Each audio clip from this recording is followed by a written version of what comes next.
नमस्कार और स्वागत है आपका इस स्पेशल पॉडकास्ट में, जिसमें कि तीसरे अध्याय के 34वें श्लोक को समझाया जाएगा।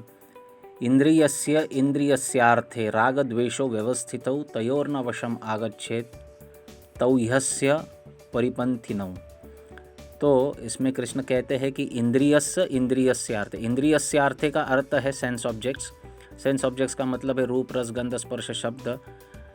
ये जो विषय है इंद्रियों के, जहाँ पे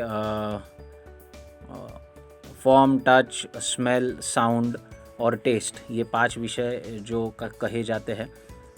तो ये इंद्रियों के अर्थ है, इंद्रियों के विषय है। और इंद्रियस्य का मतलब है इंद्रिया या सेंसेस।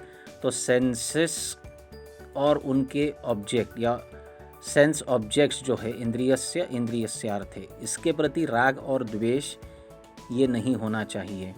तयोर्न वशम आगच्छेत तौ ह्यस्य परिपंथिनौ।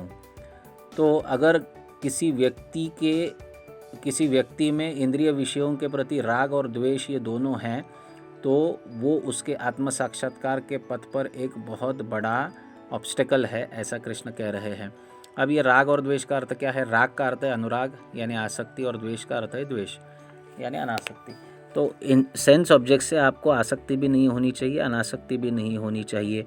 ये बहुत आवश्यक है। जितना हम सेंस ऑब्जेक्ट से आसक्त रहेंगे, उतना हम उसके अंदर फंसते जाएंगे और हमारे आत्म साक्षात्कार की जो विधि है, जो पथ पर हम चलने का प्रयास कर रहे हैं, वहाँ से हम भटक जाएंगे। हमारा मन पूरी तरह विचलित हो जाएगा, हमारा कॉन्शियसनेस डिस्टर्ब हो जाएगा और हम सेंस ऑब्जेक्ट्स के चक्कर में फिर से फंसते जाएंगे। आज ये पूरा जगत जो है, ये जो आज त्रस्त हो रहा है, वो इसी कारण से है कि लोगों के सेंसेस उनके कंट्रोल में नहीं हैं। हमारे सेंसेस हमारे कंट्रोल में होना बहुत आवश्यक है। सेंसेस को हमने कंट्रोल करना है। सेंसेस अगर हमको कंट्रोल करने लगेंगे तो हमारा जीवन जो है वो बर्बाद हो जाता है। ये सेंसेस को कंट्रोल करने के लिए व्यक्ति को अच्छा संग होना आवश्यक है, एसोसिएशन बहुत आवश्यक है। ये एसोसिएशन किन चीज़ों से होना चाहिए?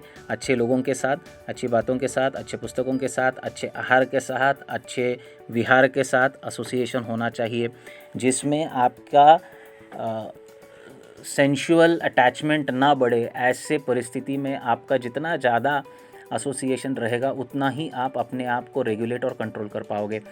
इररेगुलेटेड, अनकंट्रोल्ड व्यक्ति जो है, वो जीवन में कभी भी सुखी नहीं हो सकता है।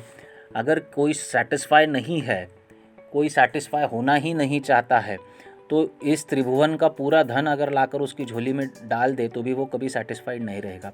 और जिसको सेटिस्फाई कैसे होना है ये पता है, वो उसके पास जो कुछ भी है उसमें वो सेटिस्फाइड रहेगा और वो सस्टेन्ड रहेगा, आनंद से जीवन जिएगा। उसके शरीर में रोग नहीं होंगे, उसके रिलेशनशिप्स में प्रॉब्लम नहीं होंगे, उसमें ज्ञान वर्धन होता रहेगा, उसको एक आंतरिक आनंद का सदैव अनुभव होता रहेगा। उसका शरीर उसे तकलीफ़ नहीं देगा, मन तकलीफ़ नहीं देगी, बुद्धि तकलीफ़ नहीं देगी और अहंकार भी तकलीफ़ नहीं देगा।